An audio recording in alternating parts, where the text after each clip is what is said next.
21. April 1945. Eine Stadt in Agonie. 12 lange Tage dauert der Kampf um Berlin. Wie viele tausend Menschen in diesen letzten, sinnlosen Straßengefechten sterben müssen, weiß niemand. Am 30.04. begeht Adolf Hitler im Bunker der Reichskanzlei Selbstmord. 2 Tage später ist alles vorbei. Der deutsche Stadtkommandant General Weidling und seine Begleiter geben sich gefangen. Der Krieg ist zu Ende, zumindest in Berlin. Nur wenige Stunden dauert es, bis sich die Nachricht in der Stadt verbreitet hat. Auf den totalen Krieg folgt die totale Kapitulation. Gab es eine Stunde Null, dachten die Menschen in diesen Tagen darüber nach, warum es so hatte kommen können, so kommen müssen? Wohl kaum. Es war wenig Zeit für Besinnung. Auch 40 Jahre später werden diese Bilder noch verdrängt. Zu viel war kaputt gegangen damals, in ihnen und um sie herum. Überleben hieß das Gebot der Stunde und raus aus den Trümmern.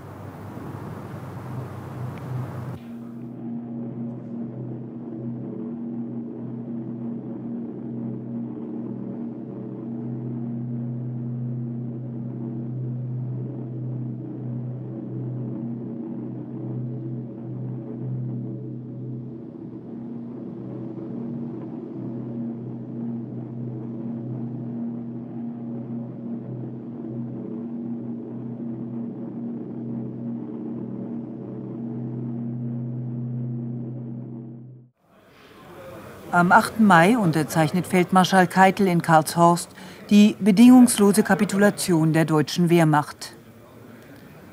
Nichts ist mehr übrig von der ehemaligen deutschen Reichshauptstadt, außer Ruinen. Sie wird Besatzungsstadt werden, aufgeteilt unter den Siegermächten auf unbegrenzte Zeit. Davon wird sich Berlin nicht mehr so schnell erholen. Darüber sind sich die Sieger einig.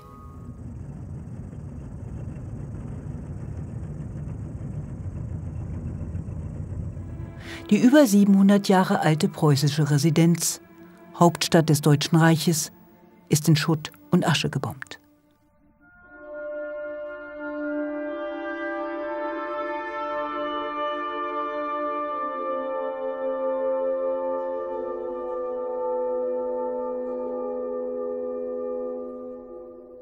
Berlin teilt dieses Schicksal mit über 160 anderen deutschen Städten, deren historische Stadtkerne weitgehend ausradiert wurden.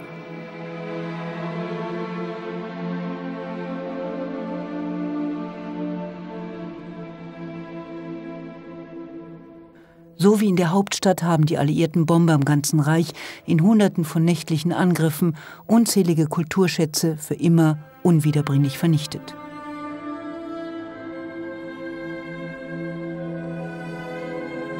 Die Straße unter den Linden, die Friedrichstadt, die Museumsinsel und das Berliner Schloss sind in ihrer Substanz fast völlig zerstört.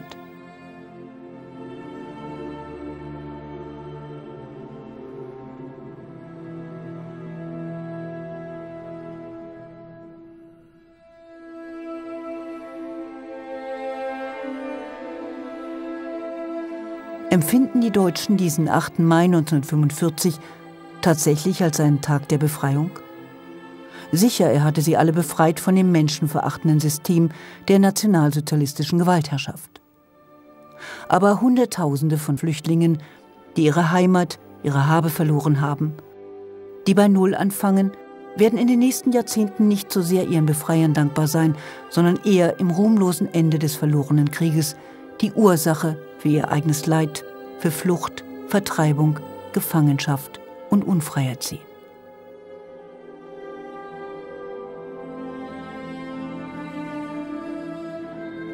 Dabei liegen die Ursachen in seinem Anfang, im Beginn jener Gewaltherrschaft, die zum Krieg führte, begründet in jenem totalitären System, das als Drittes Reich in die Geschichtsbücher einging.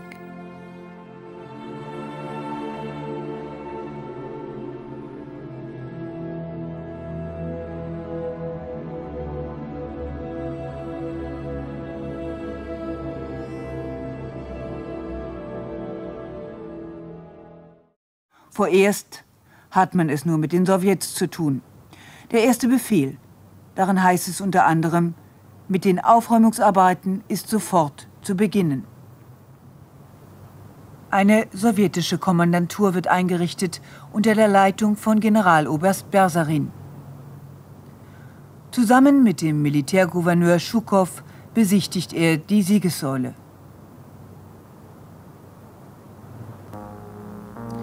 Sie sind die Verlierer. Rotarmisten verteilen Brot und die Deutschen strecken die Hände danach aus. Stundenlang anstehen, nach etwas Essen, einem Teller Suppe. Wer hungert, fragt nicht viel nach Ideologie. Die Bedürfnisse schrumpfen auf ein Mindestmaß. Wem nichts geblieben ist, der kann alles gebrauchen. Berlin im Mai 1945, eine apokalyptische Szenerie. Die Menschen wühlen im Abfall, um nicht zu verhungern. Eine Kuhherde mitten in der City. Und dann die Tausenden mit Leiterwagen und Handkarren, die beladen sind mit dem Rest der Habe ihrer Besitzer. Ein Flüchtlingsstrom wie nach dem Dreißigjährigen Krieg. Aus Ostpreußen kommen sie, aus Pommern, Böhmen und Schlesien. In ihre Heimat können sie nicht mehr zurückkehren. Wohin sie wollen, wissen die meisten nicht. Dass dies hier Berlin sein soll, die ehemalige Hauptstadt, in der sich einst alle Wege kreuzten, das vermögen sie nur schwer zu begreifen. Doch es ist seltsam. Obwohl nur noch Steinwüste, bleibt die Stadt auch in diesen Tagen der Ort, an dem man hofft, Nachrichten zu erhalten von Geliebten und Verwandten. Im Juni treffen die ersten Züge mit verwundeten Heimkehrern ein. Sie kommen aus den Gefangenenlagern nach Hause. Vor ihnen liegt die zerstörte Stadt. Eine Ansammlung bizarrer Häuserskelette, die die Vorstellung, man könne sie bewohnen, absurd erscheinen lassen.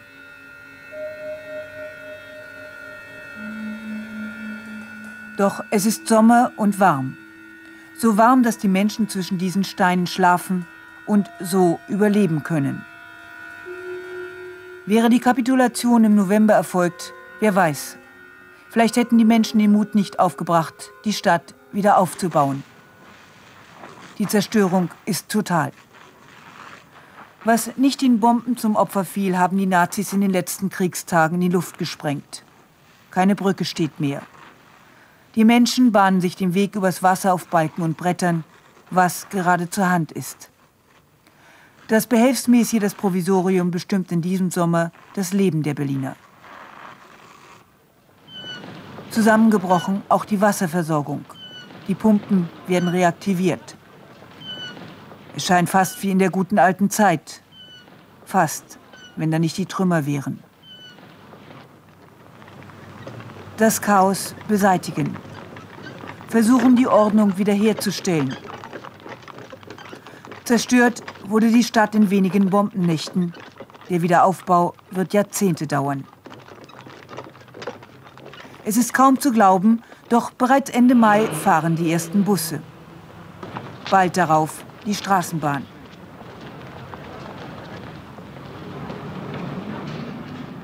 Auch wenn die Berliner manchmal stundenlang warten müssen. Ein erstes Stück Urbanität ist in die Stadt zurückgekehrt.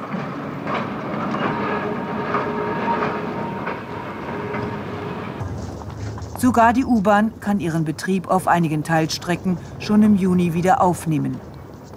Die Lähmung der ersten Tage ist überwunden. Ganz allmählich beginnt der Puls der Stadt wieder zu schlagen.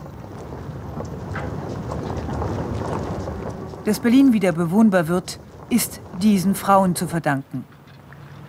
Tausende von ihnen werden während der nächsten Monate die Trümmer des Krieges beseitigen. Sie gehören einer Generation, an der man beigebracht hat, auf Anordnung zu handeln. Diese Arbeit tun sie gegen einen Hungerlohn. Diszipliniert, der simplen Erkenntnis folgend, dass man zwischen Schuttbergen nicht leben kann. Und Berlin lebt. Schon Mitte Mai setzen die Sowjets einen Oberbürgermeister ein. Den Architekten Dr. Arthur Werner. Im Eilverfahren wird ein Magistrat gebildet. Werden Fachressorts geschaffen, die ihre Arbeit aufnehmen. Das Hauptproblem: die Ernährung. Um einen ersten Überblick zu gewinnen, gibt man Lebensmittelkarten aus. Sie reichen gerade für den Grundbedarf. Satt wird davon niemand. Die Brotschlange, das Synonym dieser ersten Jahre.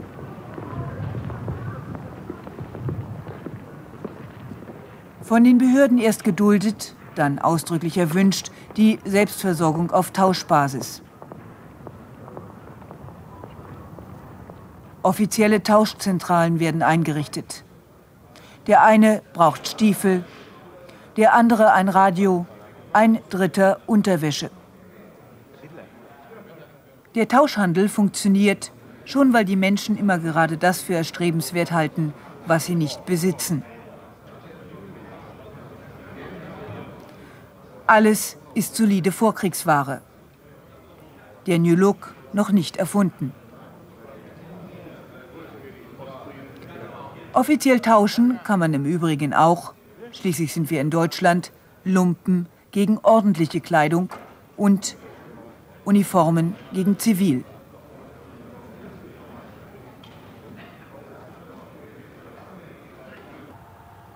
Die Hakenkreuze verschwinden im Reißwolf.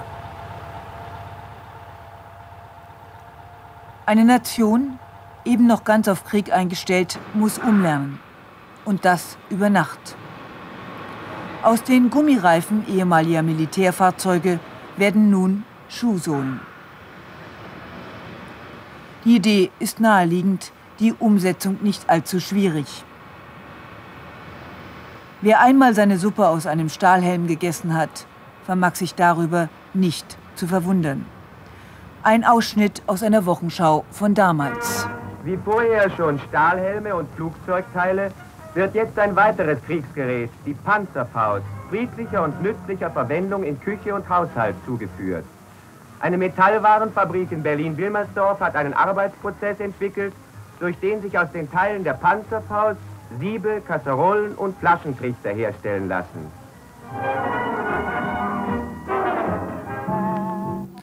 Etwas mühsamer das Beseitigen der allgegenwärtigen Nazi-Embleme. Tausende von Hakenkreuzen werden in diesem Sommer aus dem Stadtbild entfernt. So, als ob es sie nie gegeben hätte.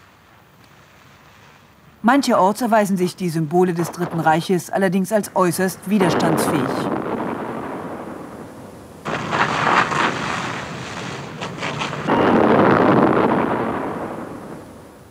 Anfang Juli treffen die westlichen Besatzungstruppen ein. Amerikaner, Briten und Franzosen. Sie haben strikte Anweisung, keine Kontaktaufnahme zur Bevölkerung. In der Vorstellungswelt vieler Soldaten sind die Deutschen nach wie vor unbelehrbare Nazis, die der Umerziehung bedürfen, der Re-Education.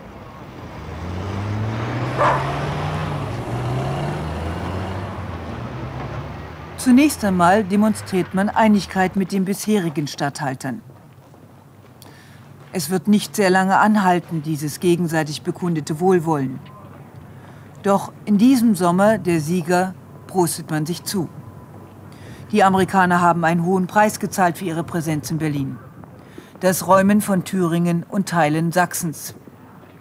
Einvernehmlich beschließt man, einen alliierten Kontrollrat und eine alliierte Kommandantur zu errichten.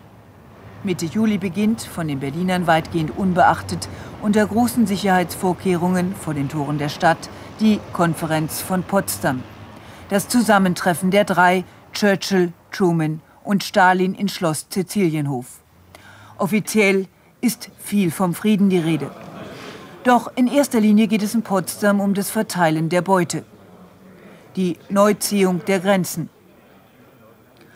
Böse Zungen behaupten, das am Boden liegende Deutschland sei in diesen Tagen von den drei alliierten Regierungschefs am grünen Tisch verschachert worden. Die Sowjets hatten bereits vor dem Einrücken der westlichen Besatzungstruppen an Industrieanlagen demontiert, was nicht nied- und nagelfest war, und in ihre zerstörten Landesteile schaffen lassen. Berlin vor dem Krieg eine der größten europäischen Industriemetropolen, wird viel mehr Zeit brauchen zum Wiederaufbau als das übrige Deutschland. BMW, Osram, Siemens, Borsig und die AEG sind nur noch Trümmerhaufen. Bahnhöfe, Gleisanlagen, der Hafen total demoliert.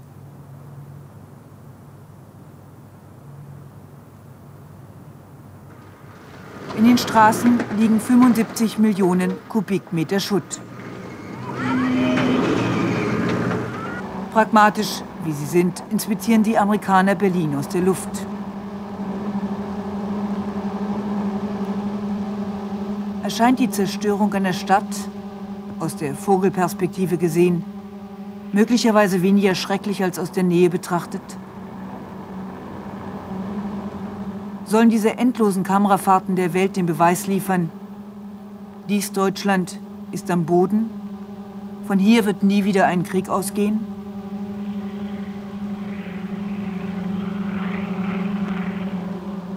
Denkbar. Doch vielleicht wollen sich die Westalliierten auch nur eine Vorstellung verschaffen über das Ausmaß der Zerstörung. 20% der rund 250.000 Gebäude sind total zerstört, weitere 50% schwer beschädigt.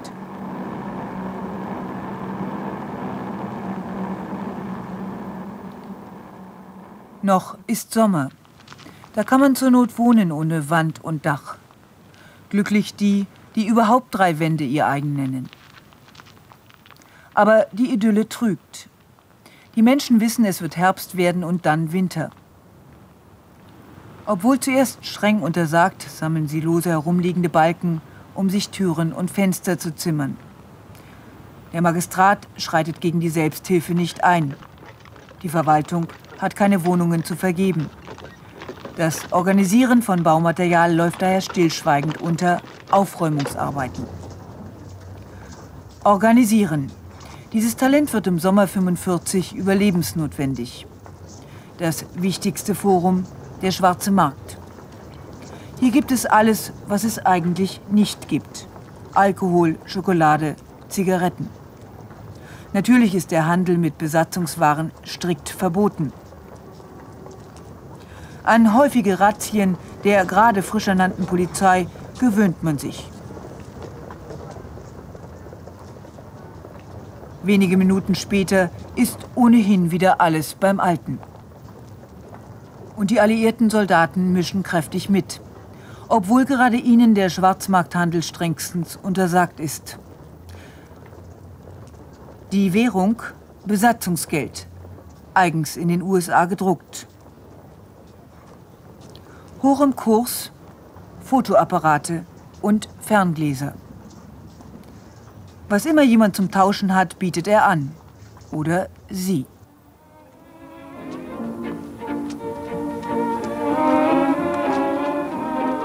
Das anfängliche Fraternisierungsverbot wird erst unterlaufen, dann aufgehoben, da nicht durchführbar. Hier blieb eine ganze Männergeneration an der Front oder geriet in Kriegsgefangenschaft. US-Soldiers und deutsche Fräuleins sind die ersten, die zusammenfinden. Nach Jahren in Luftschutzbunkern unter Lebensgefahr wollen die jungen Mädchen in diesem ersten heißen Friedenssommer nicht nur an Hunger und Wohnungsnot denken. Sie tun, was das gute Recht ihrer Generation ist. Sie flirten und amüsieren sich. Eine deutsche Frau raucht nicht. Diese Zeiten sind vorüber. Die Moral lockert sich sozusagen über Nacht. Die Bar Femina gehört zu den ersten Vergnügungsstätten, die wieder ihre Pforten öffnen.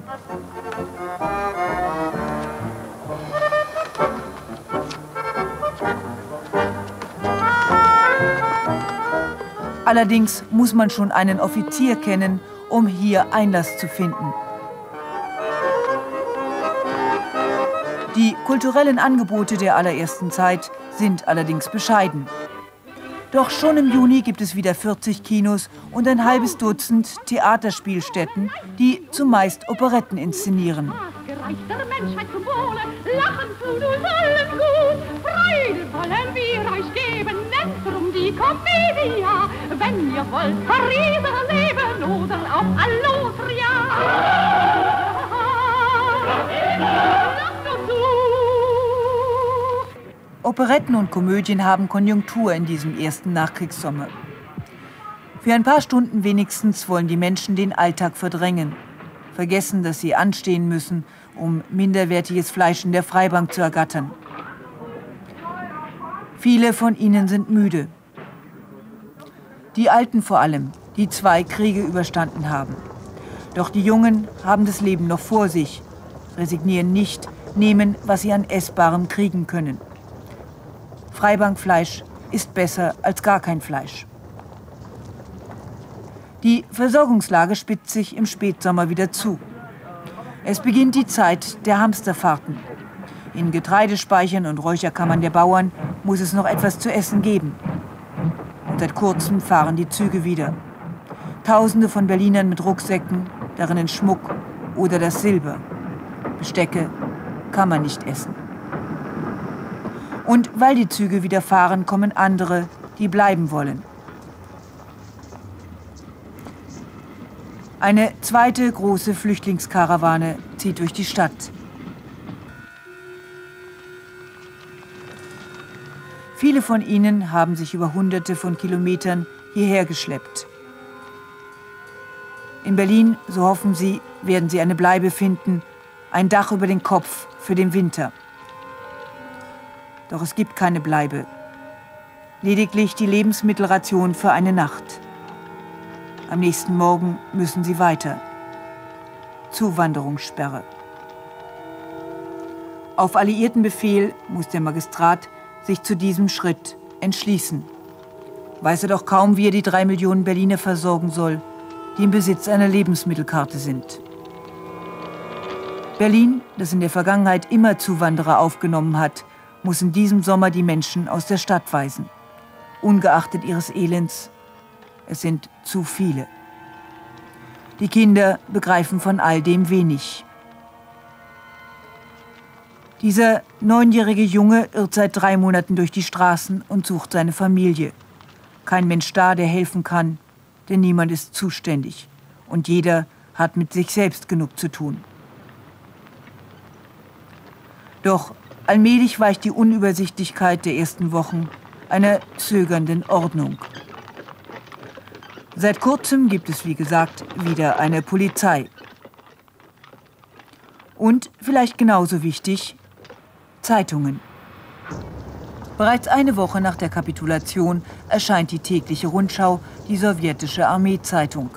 Im Juni, Juli, August folgen weitere. Im September erscheint bereits ein halbes Dutzend Zeitungen, darunter als erstes deutsches Lizenzblatt der Tagesspiegel. Die Menschen sind ausgehungert nach Neuigkeiten.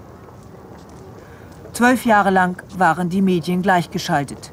Nun kann wieder ein jeder das lesen, was er will. Das gilt auch für Bücher. Kästner, Tucholsky, Sartre, Camus. Die Nachfrage übersteigt das Angebot bei weitem.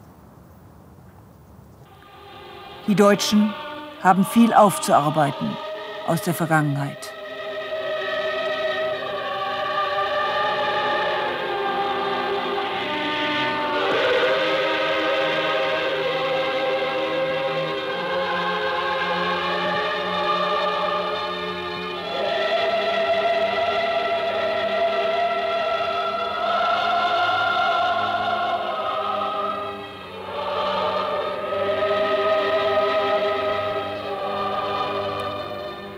Die Staatsoper unter den Linden, von Bomben völlig zerstört, zieht für ein Jahrzehnt in den Admiralspalast an der Friedrichstraße. Es war eine schwere Aufgabe, den durch die Kriegsereignisse stark betroffenen Admiralspalast so schnell baulich zu restaurieren und seine Räume geschmackvoll und würdig wiederherzurichten. Ich beglückwünsche die Leiter der Oper zu diesem schönen neuen Hause, das ich hiermit ihrer Obhut anvertraue. Doch nur die wenigsten Theater finden Domizil in einem neuen Haus. Der Wiederaufbau von Wohnungen und Schulen hat Vorrang. In einem alten Kino probt Boleslav Barlog 1945 seine ersten Stücke mit den Schauspieleleven Hildegard Knef und Klaus Schwarzkopf. Also, bitte Kinder, los! Aber dicht halten, hörst du? Ich möchte dich nämlich wirklich nicht verführt haben. Ach, ich hab dir doch gesagt, das ist Unsinn. Schön. Dann sei um 9:30 im fröhlichen Strandhaus. Geh gleich durch ins Hinterzimmer. Was ist denn los, süßer Junge? Hast du so noch nie geküsst? Klar, oft. Warum wehrst du dich dann, als ob ich dich gebissen hätte? Du ehrlich, ich bin ganz verrückt nach dir. Was kann man dann nur machen, hä? Sag. Ich weiß nicht. Nicht selten gehen die Lichter aus, mittendrin. Stromsperre. Nichts geht mehr. Alle Maschinen stehen still. Auch daran gewöhnen sich die Berliner, wie an so vieles in dieser Zeit. Viel größere Sorgen bereitet den meisten der bevorstehende Winter. Die in der Stadt vorhandenen Kohlevorräte reichen gerade aus, um öffentliche Einrichtungen zu versorgen. Die Bevölkerung muss notgedrungen zur Selbsthilfe greifen. Im Grunewald ist Holzauktion. Auch der Tegler Forst, der Tiergarten und die umliegenden Wälder müssen dran glauben. Alle, auch die Alten, beteiligen sich an der Brennholzbeschaffung. Ohne die kraftspendende Wärme des Feuers, das wissen sie, ist ihre Chance, diesen Winter zu überleben, gering.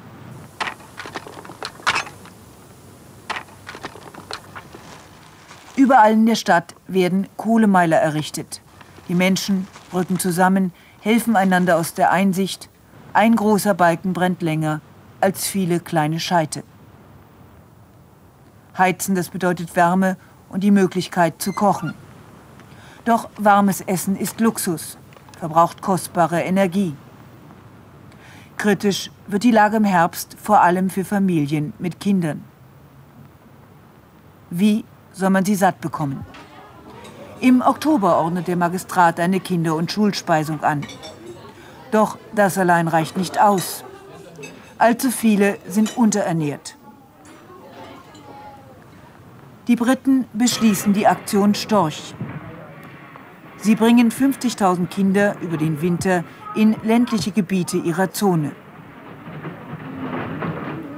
Die Trennung für mehrere Monate fällt schwer.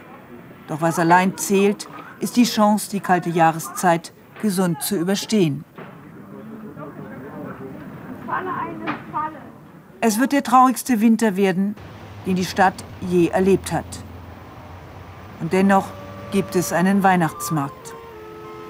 Adventsgestecke, handgemachte Krippen, selbstgebasteltes. Die Menschen sind bescheiden geworden. Kein vorweihnachtlicher Trubel, keine Hektik. Vielleicht setzt tatsächlich so etwas ein wie ein Nachdenken in dieser stillen Vorweihnachtszeit 1945. Doch es wird nicht sehr lange andauern. Die Menschen, die die Nazis und die Niederlage erlebt haben, werden später diese Zeit zu vergessen suchen.